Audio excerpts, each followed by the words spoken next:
Hello students, आज हम लोग क्लास 9th का थर्ड चैप्टर डिस्कस करेंगे जिसका नाम है एटम्स एंड मॉलिक्यूल्स। तो आज हम लोग क्लास 9th के इस चैप्टर को स्टार्ट करते हैं। तो एटम्स एंड मॉलिक्यूल्स में सबसे पहले हम लोग डिस्कस करेंगे कि जब भी दो कंपाउंड आपस में जुड़ते हैं, केमिकली रिएक्ट करते हैं, तो कुछ लॉज को फॉलो करते हैं। तो लॉज ऑफ केमिकल कम्बिनेशन मतलब जब भी कोई भी केमिकल कंबाइन करेंगे तो कौन से लॉज को फॉलो करेंगे, उन लॉज के बारे में पढ़ेंगे। तो सबसे पहला लॉ है लॉ ऑफ कंजर्वेशन ऑफ मास। मतलब ये कहना चाह रहा है कि भाई अगर मान लो दो रिएक्टेंट है जिनका मास 20 ग्राम है, तो जो प्रोडक्ट बनेंगे उनका मास भी कितना होगा, 20 ग्राम ही होगा, उससे कम या उससे ज़्यादा नहीं होगा। तो law of conservation of mass ने क्या बताया कि mass of reactants is equal to mass of product. मतलब मैं बोल सकता हूँ कि mass in a chemical change, और फिजिकल चेंज भी हो सकता है। फिजिकल चेंज मतलब कि जैसे कि इन ए केमिकल चेंज और a physical change total mass remains constant. Total mass remains constant. अच्छा देखो, केमिकल चेंज आप लोग पूछना चाहो कि केमिकल चेंज क्या होता है, तो मैं आपको बता दूं, जब एक सब्सटेंस से दूसरा सब्सटेंस बदल जाए उसको बोलेंगे केमिकल चेंज।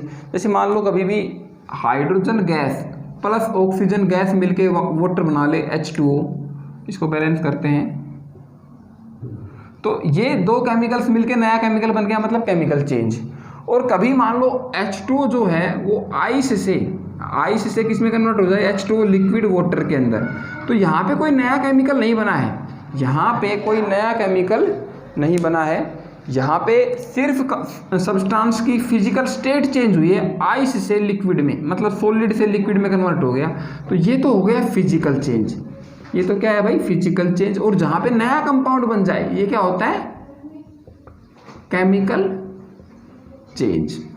हाँ, तो कोई भी केमिकल या फिजिकल चेंज के अंदर टोटल मास क्या रहेगा, हमेशा कांस्टेंट। मतलब कि जैसे फॉर एग्जांपल आप लोग इस बात को समझो कि मान लो कभी भी कार्बन प्लस ऑक्सीजन कंबाइन हुए और इनसे बनता है कार्बन डाइऑक्साइड गैस, तो 12 ग्राम कार्बन कंबाइन होगा 32 ग्राम ऑक्सीजन के साथ, तो टोटल मास कितना आया, 12 प्लस 32 कितना हो गया, 44 ग्राम्स। तो इसका मतलब 44 ग्राम से क्या बनेगा, CO2 बनेगा। जितना रिएक्टेंट कंबाइन होगा उतना ही प्रोडक्ट बनेगा, नया मास नहीं क्रिएट हो सकता है। जितना रिएक्टेंट का मास उतना ही मास किसका होगा, प्रोडक्ट का। ये बताया था law of conservation of mass ने।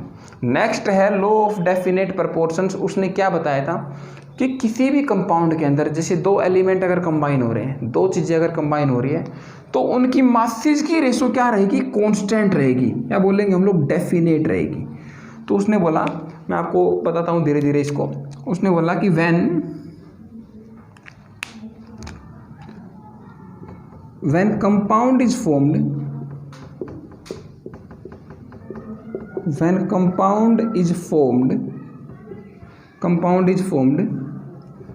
ratio of masses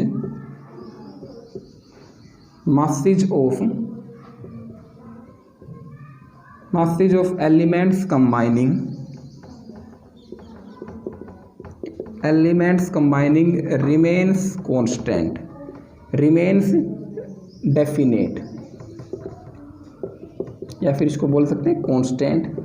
भाई इस बात का मतलब क्या है, जैसे मान लो कार्बन और ऑक्सीजन कंबाइन किए, तो कार्बन प्लस ऑक्सीजन कंबाइन कर रहे हैं कौन सी रेशो में, 12 ग्राम कार्बन के साथ 32 ग्राम ऑक्सीजन कंबाइन कर रहे हैं। तो carbon solid plus oxygen gas दोनों ने कंबाइन किया, बना क्या दिया, कार्बन डाइऑक्साइड गैस। तो मैंने बोला 12 ग्राम कार्बन के साथ कंबाइन हुआ 32 ग्राम क्या, ऑक्सीजन।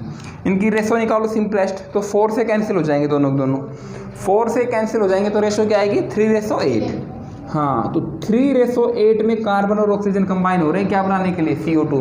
तो CO2 में 3:8 में क्या प्रेजेंट है, कार्बन और ऑक्सीजन।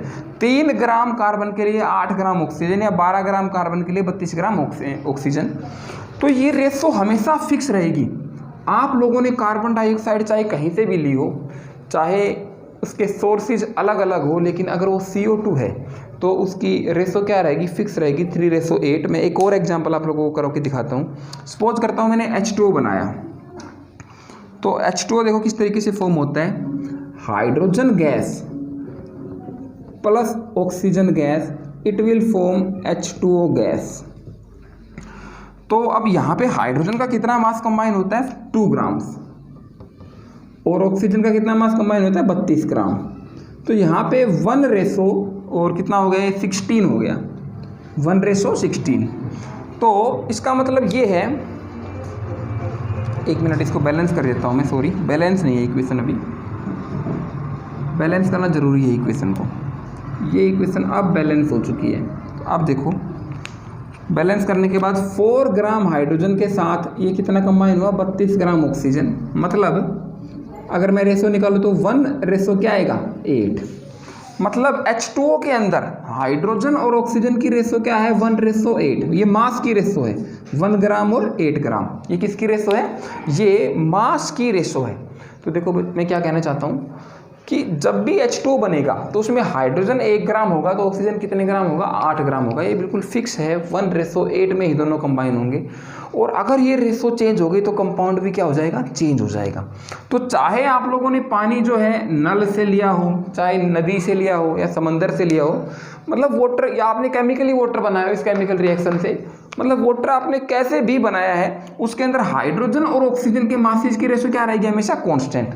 तो लॉ ऑफ डेफिनेट प्रोपोर्शन या कांस्टेंट कंपोजिशन ने क्या बताया कि जब भी कोई कंपाउंड बनता है तो मासेज की रेशो क्या रहेगी, हमेशा कांस्टेंट रहेगी। ये बताया लॉ ऑफ कांस्टेंट कंपोजिशन ने।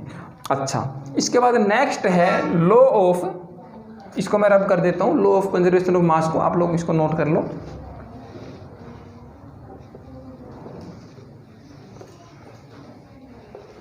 नेक्स्ट है law of multiple proportion. Law of multiple proportions, इसने क्या बताया, लॉ ऑफ मल्टीपल प्रपोर्शंस ने बताया कि मान लो कि 2 एलिमेंट्स एक से ज़्यादा रेशो में कभी भी कंबाइन कर रहे हैं। अगर 2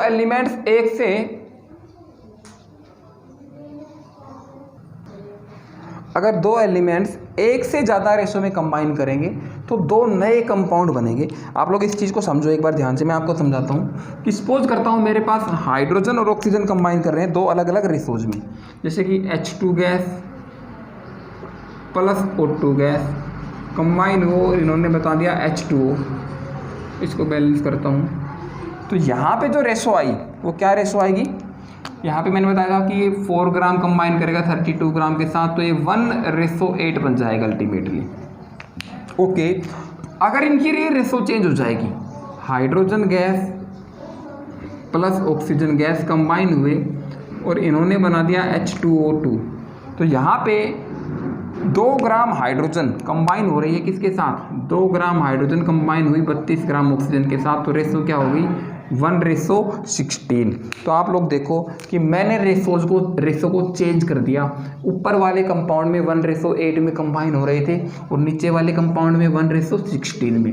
तो मैं ये कहना चाह रहा हूँ कि कभी गलती से अगर जिस रेशो में एलिमेंट्स कंबाइन हो रहे हैं वो रेशो चेंज हो जाएगी तो उस टाइम पर कंपाउंड भी चेंज हो जाएगी। मतलब H2 अलग कंपाउंड है और H2O2 क्या है, अलग कंपाउंड। अगर पानी है मेरे पास H2O है तो रेशो क्या रहेगी 1:8, लेकिन अगर H2O2 है तो रेशो क्या हो जाएगी 1:16। तो जब रेशो चेंज हुई तो कंपाउंड भी क्या हो गए, चेंज। तो ये बताया लॉ ऑफ मल्टीपल प्रपोर्शंस ने कि 2 कंपाउंड अगर कंबाइन होंगे और रेशोज 1 से ज़्यादा है तो 2 नए कंपाउंड बनेंगे। मतलब मैं बोल सकता हूँ कि 2 एलिमेंट्स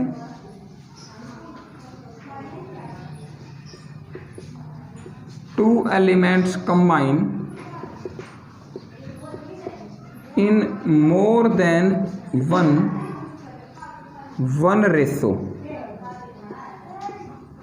more than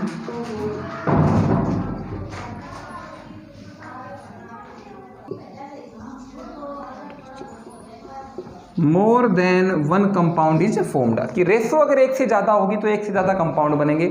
अगर रेशो चेंज हो गई तो कंपाउंड भी चेंज हो जाएगा। H2O is different from H2O2। तो ये था ये थे कुछ लॉज ऑफ केमिकल कॉम्बिनेशन। आपको मैंने 3 लॉज पढ़ा दिए।